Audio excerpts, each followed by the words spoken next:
And that far apart. Spread out, spread out, spread out. Arms slightly bent. Arms slightly bent. Arms slightly bent. Right hand on his left shoulder of the person next to you. Arms slightly bent. There we go. Just do it. All right. There we go. He's filming this. This is good. You might go wide on that. That's this thing here. Yeah. Yeah, I already. Oh, you got that. You're all wide. All right. Hand on their shoulder. Okay. Now we're going to do a wave here, and it's up to you guys to decide what kind of wave this is. Okay. But what I want you to do is I'm going to send a push down there. I'm just going to go like this, and we're not trying to amplify the wave. We're not trying to knock anybody over here or dislocate someone's shoulder. Okay. We're just going to kind of send this down here, and I want you guys to pretend that you've been listening to Kenny G, and you've been chilling, you've been doing yoga, and you're just, you know, you're just kind of mellow. Okay, are we ready for this? I'm sending something down. What kind of wave is this? Yeah, that was better. What kind of wave was that? Yeah, that was a longitudinal pulse. Now we got to do, let's do the wave. Hands in front of us. Here we go. Now, what I want you to do is I want you to send it down, and Megan's on the end there, right? I want you to send it back. When it gets to that end, you send it back. Now, it's really not Megan that's going to send it back. It's actually Spencer. It's going to send it back. Okay? And when it gets back here, I don't know. Let's do it a couple times, and then after 2 times, the reflections will magically stop. So you're going to be the guy on this end, right? And again, and then back, and then we'll stop. Okay, we ready? Start the wave.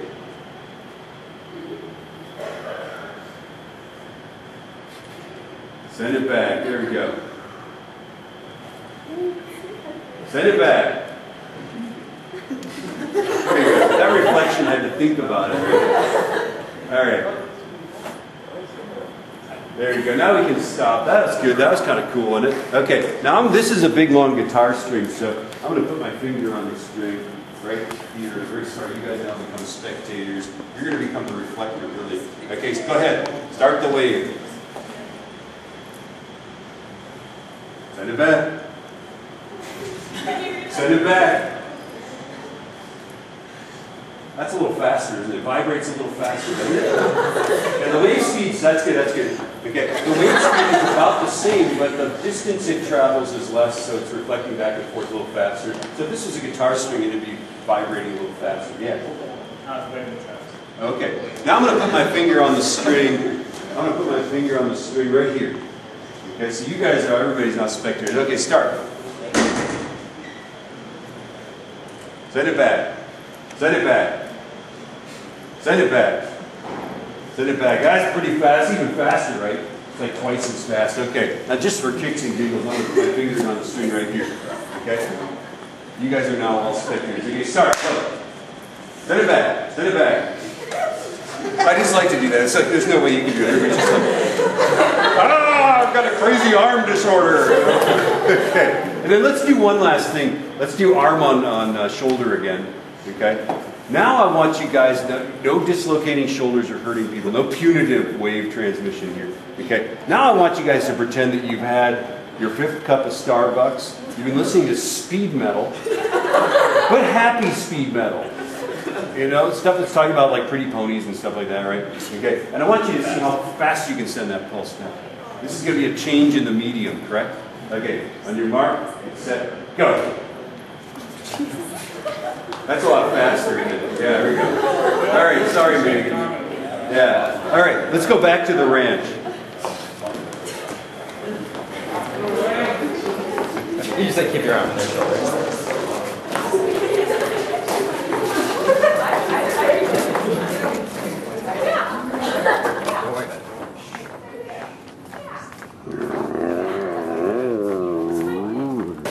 Hi, Natalie.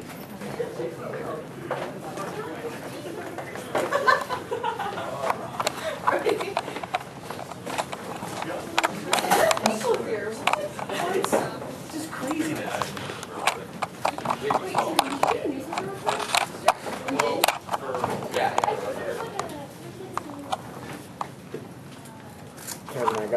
close up on you when you're pointing at me. It's just like right on your face. There we go. Oops, sorry.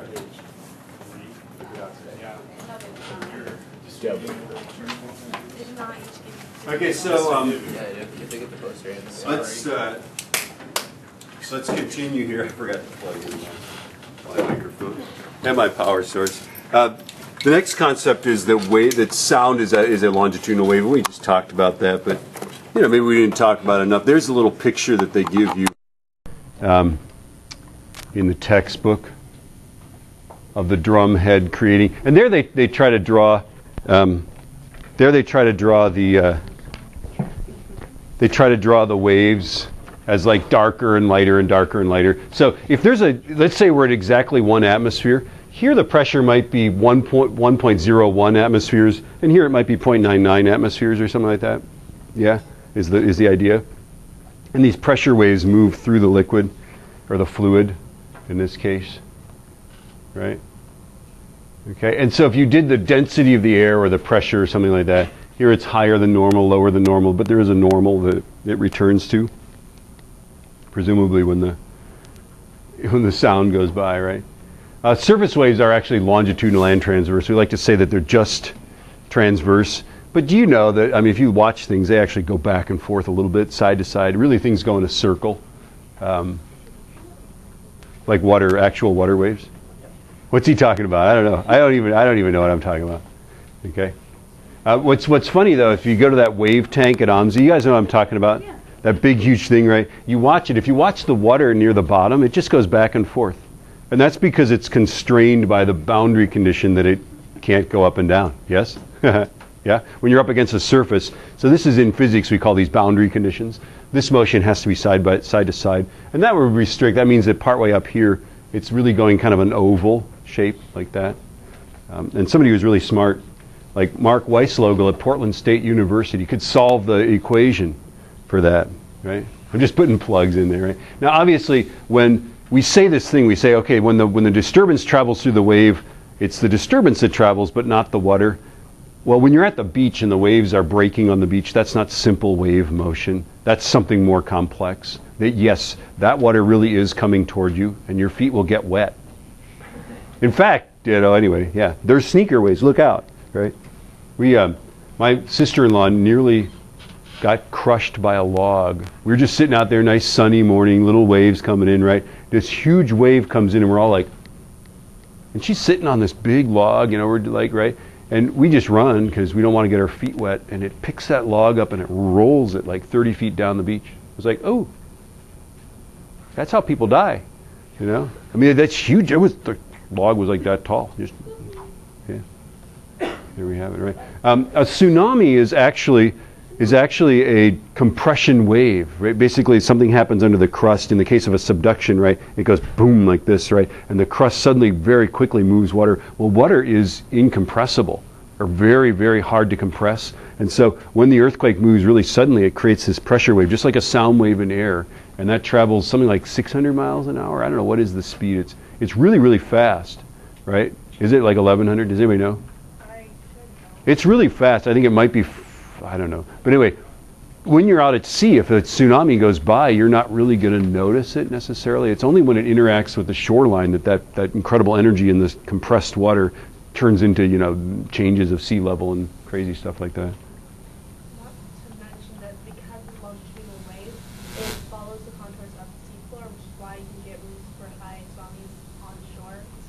Right. You don't feel it in the ocean, you feel it on shore. Because it's under the surface. Because it's going, the material is going this way instead of up and down. So right. It's going to be following Side to side, and it's fairly subtle because water, if you compress water a millimeter, you've done a ton of work, right? Yeah? So, it's not a huge motion. And then, what are electromagnetic waves? Well, if you could see an electromagnetic wave frozen in time, it would just be an electric field one way, a magnetic field perpendicular to it. There's the little axes, X, Y, and Z. And this is just sort of a crazy thing, but the way it works, and here's how you can